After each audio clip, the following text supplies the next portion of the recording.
Hello everybody and welcome back to my channel, Life with Patty. And I'm coming today to you with, it's kind of like a tag that was started by Moreno Moms. And I didn't watch it from them, actually I watched it from Linda's Thrifty Life. And the tag is called 12 Questions for Book Nerds. So I do love to read, and I am going to I can only think of one person to tag in this, and that would be plain vanilla grandma, because I know that she loves to read. Anybody else that loves to read, go ahead and do this tag and just say that I tagged you, because I don't know who reads and who doesn't. And so if you are a book nerd like us, go ahead and join in on the fun. So, okay, let's get started. Question number 1, and I'm reading from my iPad, that's why I keep looking down. When did you start reading for pleasure? So I actually remember as a little girl, my parents were not big readers. My dad worked hard all the time. My mom had 4 kids. Reading wasn't a priority with them. And when I learned to read, I would say back in the 60s, you didn't learn to read in kindergarten like you do now. I was probably in 1st grade. And if I would go over to one of my 2 aunts' houses, one aunt lived in San Jose, and they had 5 kids. And in their hallway, their house was shaped like a horseshoe. It was a big house. And each kid had their own bedroom, and the parents. It was a large house. My uncle was a contractor. And in their hallway, between a couple of my cousins' bedrooms and my aunt and uncle's bedroom, they had a closet that you opened up, and it was full of children's books. Full of children's books.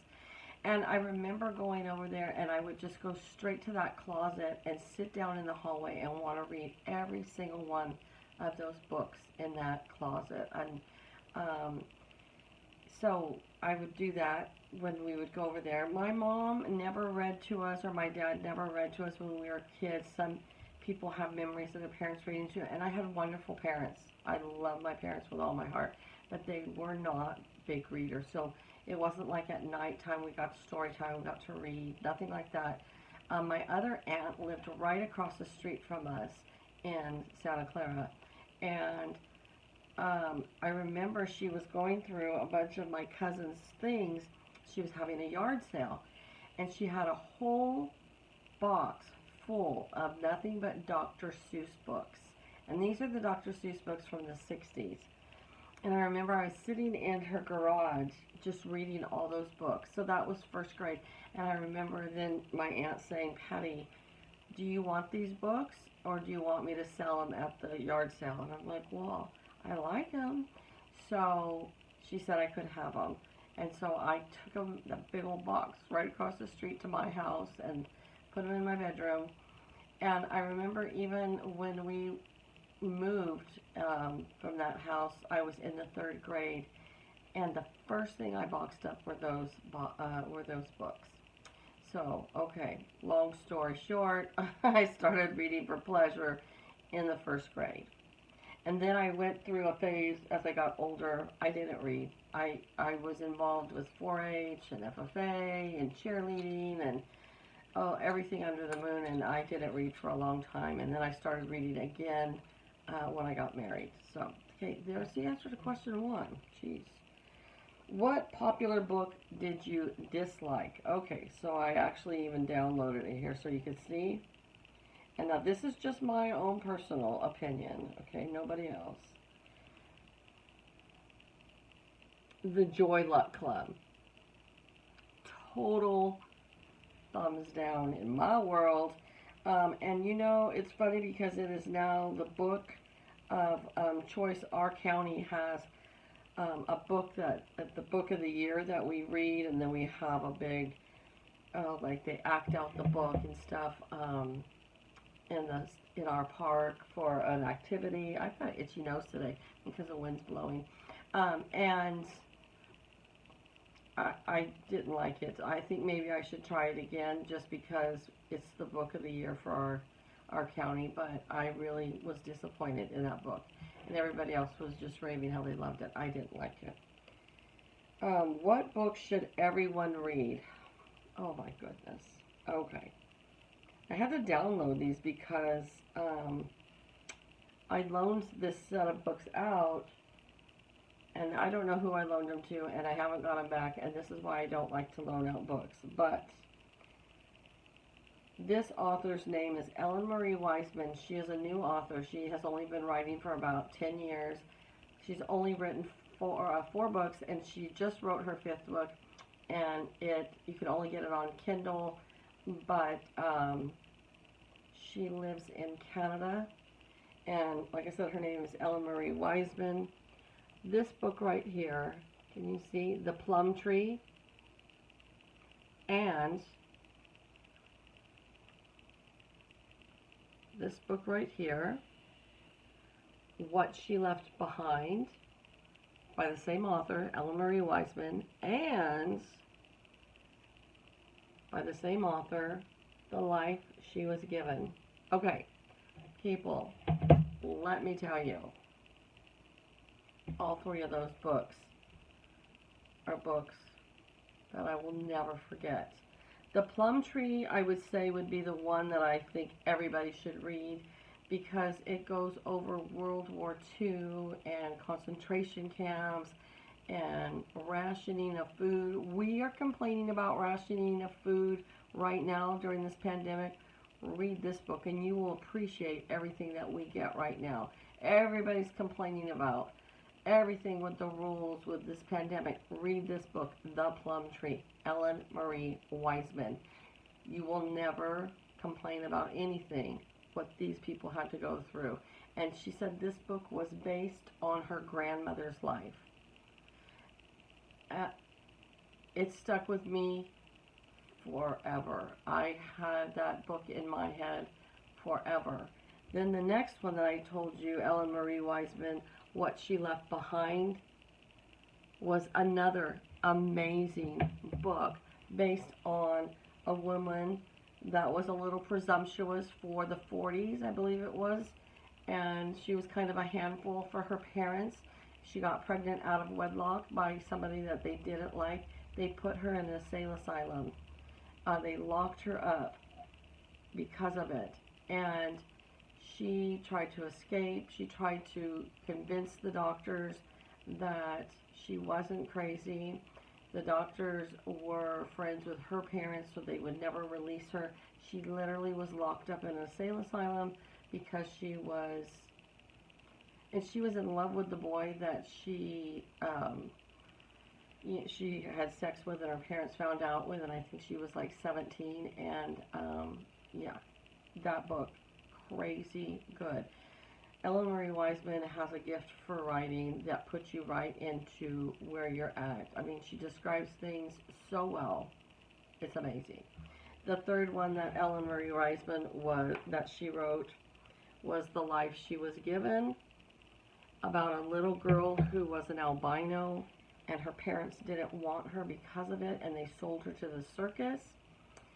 And through all the hard parts of it, she fell in love, and she met the man of her dreams through the circus.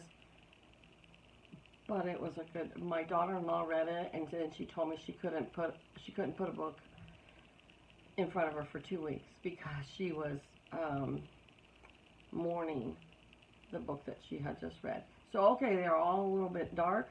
They are. I gotta admit that. I tend to read a little dark. But there are 3 books you will never forget. You can buy them on Amazon. I think you can buy them at Barnes & Noble. I have Ellen Marie Wiseman as a friend on Facebook, and I think she's my age. But the woman is incredible. And she has a new book coming out. I think it's called The Orphan Train or something. I don't know. But I can't wait to read it because she is so good. Okay, so you should read The Plum Tree. That's the one I'm going to say everybody should read.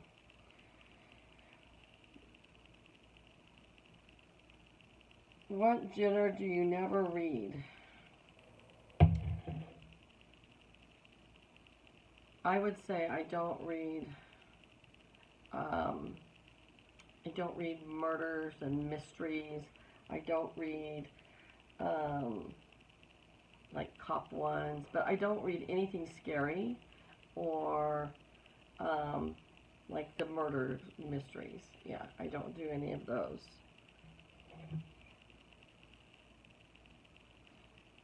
What generally? That's what that was supposed to say. Okay, that was supposed to say what generally do you never read? I was like, what the heck is that word?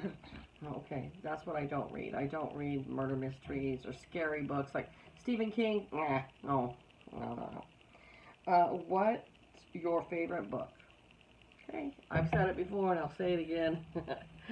And I won't get rid of this book because of it. A Painted House by John Grisham. This really is nothing like what John Grisham writes. Let me read to you what it says on the back of the book. The Hill people and the Mexicans arrived on the same day. It was Wednesday, early in September 1952. The Cardinals were 5 games behind the Dodgers with 3 weeks to go, and the season looked hopeless. The cotton, however, was waist high to my father over my head, and he and my grandfather could be heard before supper whispering words that were seldom heard. It could be a good crop. You gotta read it. It's amazing. I love this book. I want to read it again just because I love reading it. They did make a movie about this. I didn't like the movie as much. Oh, the other one I'm going to tag is the Ozark Duke. Rusty. Excuse me. Because he did a tag that I created a long time ago. And I just put in there, what was your favorite book? And he picked the same book. So I know that Rusty reads. So Rusty, do this tag if you can. That would be great. Okay, next question. If you could have a pint with any author, alive or dead, who would it be and why? Well, obviously it's going to be Ellen Marie Wiseman, the one I've just been going on and on about with all of those books of hers that I love, like The Plum Tree and What She Left Behind and The Life She Was Given. She also has The Coal River and then now this new one. But definitely would like to sit and talk with her because she puts so much research, so much time into her books, and the quality of her books are amazing. So I'll have a pint with her. Or a glass of wine. Where is the best place to read? For me, I either read in my recliner chair, which probably is my most favorite place to read, but it has to be quiet. I can't read if the TV's on or there's people in there visiting. It has to be quiet. So my recliner chair or my bed, but I really don't like to read in bed. I like to read outside, but a lot of times there's mosquitoes, or it's too hot, or it's too windy, and I don't have a real great, reading spot outside. So I would say my recliner. Who is your favorite book character? I don't know. I don't know. I really don't know how to answer that one because I read so many different kinds of books. And it's not like I get into a series with a certain I don't like series, actually. So I don't have an answer for that one.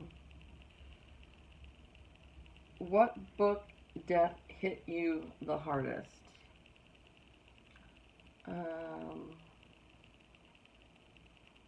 Probably the characters in The Plum Tree. That was one of the hardest for me, yeah. There was a lot of them that were hard for me.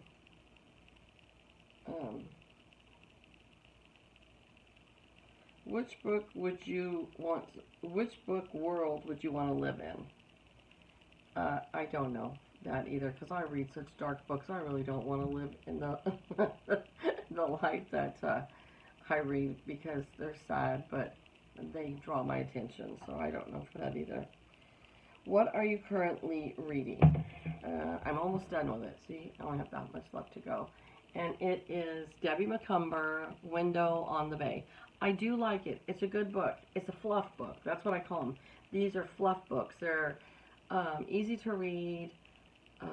not much concentration to them. You know, Debbie McCumber probably puts a book out every 3 months, so she doesn't put the research into them that like somebody like Ellen Marie Wiseman does. Um, but this is just an easy read for me. There's no murders in here. There's no raunchy sex in here. There's no depression like you have with some of Ellen Marie Wiseman's books where they're all dark. There's no fighting in here really. It's just a fluff book. That's what I'm reading now. That's my current read. And I like it. I'm going to give it a thumbs up. I like it. So, what book has been on your to be read list the longest? Okay. So, my daughter-in-law, two of my daughter-in-laws like to read, three of my daughter-in-laws like to read. But my one daughter-in-law absolutely raves about this book. It is called The Tea Rose. I got about a quarter of the way through it. This is a thick book. This book is 600 pages, but it's based in Ireland, I think, and they're coming over to America. And then it has two follow-up books, The Winter Rose and The Wild Rose. And I have been told all three books are amazing. And I have moved these books around with me a million times. I've redone my bookshelves a million times.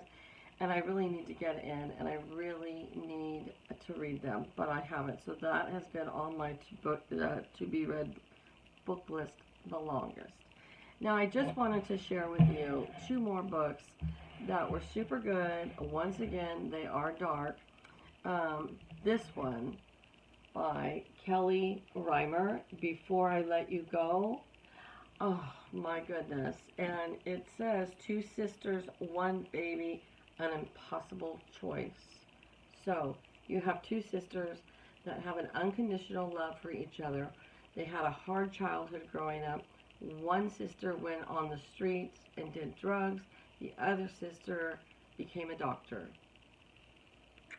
The sister that was hung up on drugs ends up getting pregnant and goes to prison.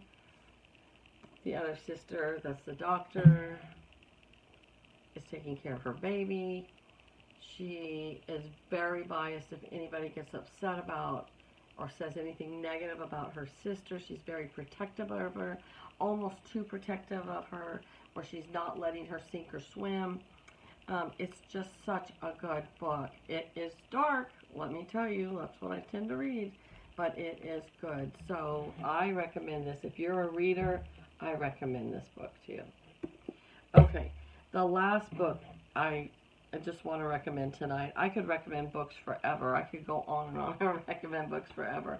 And maybe I'll do that sometime. Maybe I'll go through my books. I've gotten rid of tons of my books. So it's The Glass Castle. Okay, so they made a book, they made a movie out of this. The movie doesn't do any justice to the real book, the actual book. This book was written by Jeanette Walls.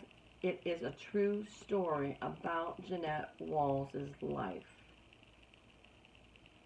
And you just want to wring her mother's neck. You want to wring her neck for not wringing her mother's neck and her father's neck. But it's based on her life. And she is only my age. And she lived up in the Appalachian Mountains. She moved around a lot. And it's just a really good book. I recommend it. And if you're going to watch the movie, it's okay, but it's nothing compared to the book. So that was my tag of the 12 questions for nerd readers, or whatever it was called. Let's see. The 12 questions for book nerds. And like I said, I'd like Rusty from the Ozark Duke to do this one, and I'd like Carol from Plain Vanilla Grandma. If you would please do this tag. Other than that, tag yourself if I didn't tag you, because like I said, I don't know who reads a lot and who doesn't. But I would love to hear about books that you have for suggestions, because I'm always up for another good read. So, all right, you guys, you take care. Have a great day, and I'll see you real soon.